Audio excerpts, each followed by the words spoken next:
Hello everyone, welcome back to my channel. কেমন আছেন সবাই? আর আজকে হচ্ছে সরস্বতী পুজো। সরস্বতী পুজো অনেক দিন আগেই চলে গেছে, তো কয়েকদিন বাদেই ভিডিওটা আপলোড করছি। ওই দিন ছিল সরস্বতী পুজো, তো বাবুনকে সকাল সকাল রেডি করাছিলাম, কারণ দুদিন এই বছর সরস্বতী পুজো পড়েছিল। তাই রবিবার দিন যাইনি, সোমবার দিন বাবুনকে নিয়ে একটু স্কুলে যাব। ওর বাবাও রেডি হচ্ছে, বললো যে আমি নিয়ে যাচ্ছি আগে, তুমি না হয় পরে এসো। আমি ওই যে শাড়িটা বের করানো ছিল, ওই মামা বাড়ি গিয়েছিলাম, আপনারা পরে পরে ব্লগগুলো দেখতে পাবেন। তো এই শাড়িটা আজকে পরেছি, আর বাবুনকে পাঞ্জাবিটা পরাচ্ছি। পাঞ্জাবিটা আগের বছরই পাঞ্জাবি, ওটা একটু ছোট হয়ে গেছে। তো বাবুনকে রেডি করাচ্ছিলাম এখানে। একদম 9:30 বাজে এখন। আজকে তো রান্নাবান্না কিছু নেই, সব ঘরে শাশুড়ি মা রান্না করে নেবেন, আর আমরা স্কুলের থেকেই খেয়ে আসবো। ওখানে ভোগ খাওয়াবে ঠাকুরের, তো ওখানেই খেয়ে আসবো। এদিকে বাবুনকে রেডি করাচ্ছি। ভাগ্যিস আমার ছেলে, যদি মেয়ে হতো তাহলে কি হতো জানি না। ওকে কিভাবে বের করাতাম, নিজে কিভাবে বেরোতাম, তার কোনো ঠিক ছিলই না। তো চলুন বাবুনকে আস্তে আস্তে করে বের করাই, স্কুলে যাই। আজকে কিন্তু আমি পুরো একাই যাব, ওর বাবার বাবুন চলে যাবে। কারণ আমি আগের বছরে আমাদের টেলারের একটা মেয়ের সাথে আমি গিয়েছিলাম বাবুনের স্কুলে। এই বছর আর ওকে বলা হয়নি, আমি টেলারেও যাইনি। অনেক দিন আমার টেলারের কাজ বন্ধ রেখেছি, তো ওই জন্য আমি ওকেও বলা হয়নি। ভেবেছি একা একাই যাব, অঞ্জলি দেবো, খাবো দাবো, চলে আসবো। তো আজকে সকালে প্রচণ্ড ভিড়ই হবে মনে হচ্ছে, কারণ কালকেও গেছে, আজকে খুব একটা সময় বেশি অঞ্জলি দেওয়ার টাইম নেই। তো চলুন, বাবুন কিছুতেই ক্রিম মাখতে চায় না, মানে শীত ঠান্ডা কি গরম কি কোনো সময় ক্রিম মাখাতে পারি না ওকে। ও নিজের থেকে বললো যে আমি মেখে নেব, তোমাকে মাখাতে হবে না। আমি একটু বেশি করে মাখাই, ও একটু কম করে শুকনো শুকনো করে মাখবে। তো ও একদম ক্রিম পছন্দ করে না। এই দেখুন একা একা মাখছে। তো চলুন ওকে বের করে দিয়ে আমি নিজে বেরোই, তারপরে আপনাদের সাথে কথা হচ্ছে।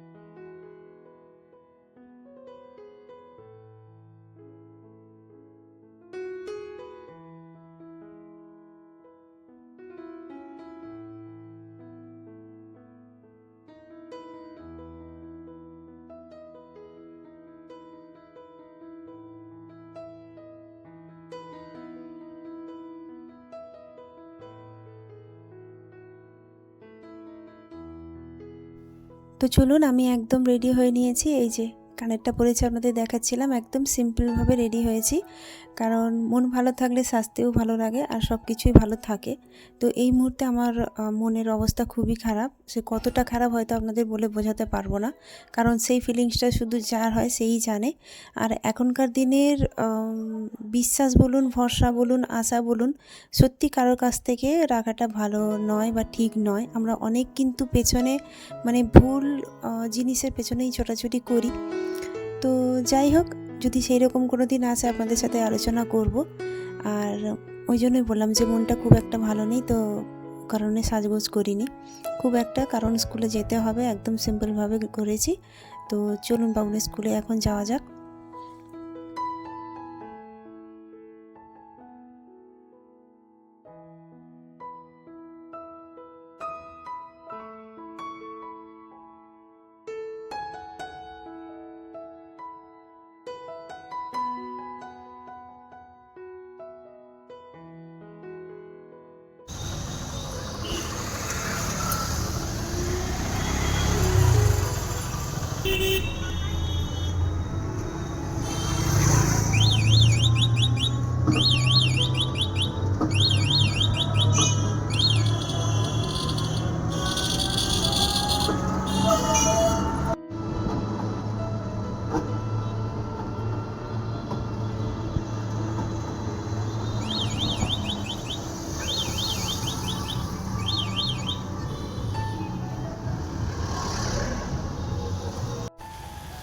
আজকে মনে আমি সকাল সকাল এসেছি, প্রত্যেকবারে দেরি হতো। আজকে দেখছি স্কুলে অনেকটাই ফাঁকা, কারণ কালকেও পুজো গেছে, আজকেও পুজো, তো অনেকটাই ফাঁকা দেখছি। চলুন বাবুনের স্কুলের কাছে পৌঁছে গেছি। এই যে ওই যে সেই অত দূরে বাবুনের স্কুল, এই যে দেখা যাচ্ছে। বাবুনের মনে হয় অঞ্জলি দেওয়া হয়ে গেল। দুদিন ধরে পুজো পড়েছে তো, তাই চলুন স্কুলে যাই।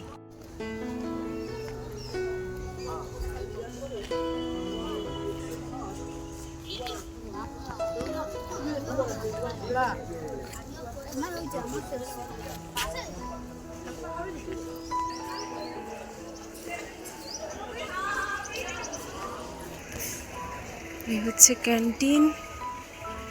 বিশাল বড় অডিটোরিয়াম হয়েছিল, এক বছর দেখিয়েছিলাম, ওটা কমপ্লিট হয়েছিল না, এখন মনে হয় কমপ্লিট হতে যায় পুরো। বাবুন কোথায়? বাবুন ওর বাবা তো এসছে আগে, দেখি খুব সুন্দর লাগছে। বিশাল বড় মাঠ, মাঠের পাশে পুজোটাই বছর কোথায় হচ্ছে, কোথায়? ওই মাঠে মনে হয়। এই যে বিশাল বড় অডিটোরিয়াম হয়েছে। এদের স্কুলে অনেক ফাংশন হয়, অনেক অনুষ্ঠান হয় তো ওই জন্য। বাহ, ফুল গাছগুলো কত সুন্দর।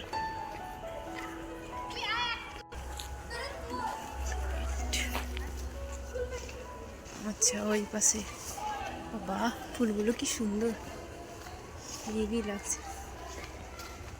এখনো স্কুলের কাজ হচ্ছে আরো। ওই যে ওখানে অঞ্জলি দেওয়া হচ্ছে।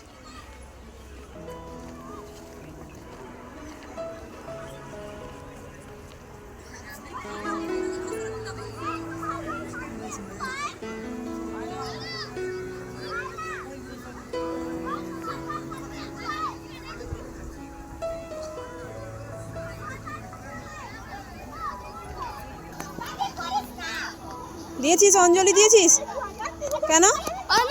ওই কি হলো, অঞ্জলি দিসনি কেন? ওই ভিড় হয়েছে, অঞ্জলি দেয়নি এখনো।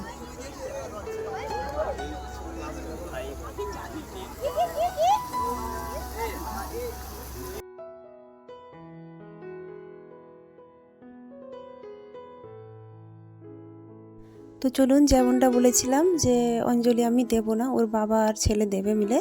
তো ওরা দুজন ওখানে দাঁড়িয়েছে, আমায় বললো যে তুমি খেয়ে নাও, এখন 12টা মতো বাজতে যায়। তাই এখন মেয়েগুলো বসছে, তাই আমি খেতে বসে গেছি আগে। ওরা বলছে যে ওরা অঞ্জলি দিয়ে এসে খাওয়া দাওয়া করবে, আমি ঘরেও চলে যাব। কেমন মাথা খুব যন্ত্রণা করছে, প্রচণ্ড পরিমাণে মাথা ধরেছে, কেন জানি না এতটা যন্ত্রণা করছে, একদম ভালো লাগছে না। তো ওখানে খাওয়া দাওয়া করে বাবুনের সাথে দেখা করতে এসেছি। বাবুনকে বললাম যে আমি বাড়ি চলে যাব, ওর বাবাকেও বলে যাই যে আমি বাড়ি চলে যাচ্ছি, ওকে নিয়ে তুমি ঠিকভাবে ঘর চলে যাবে। তো ওইটাই বলতে এসেছি। ও সমানে এখানে অঞ্জলি দেবে, খেলেই যাচ্ছে, খিদেও পেয়েছে ওর। তো সামনে গিয়েই দেখা হয়েছে ওর সাথে আমার। ওর নাকি খুব খিদে পেয়েছে, ও একদম মানে আর কোনো কথাই শুনতে চায় না। তো চলুন ওর সাথে দেখা করে আমিও বাড়ির দিকে চলে যাই।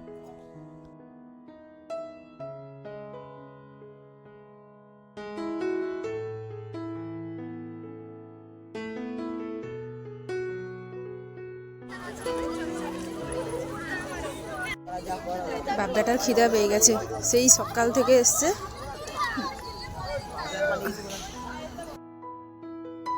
তো চলুন, সরস্বতী পুজোর ব্লগটা আজকে এখানেই শেষ করলাম। কেমন লাগলো অবশ্যই জানাবেন, আশা করি ভালো লেগেছে।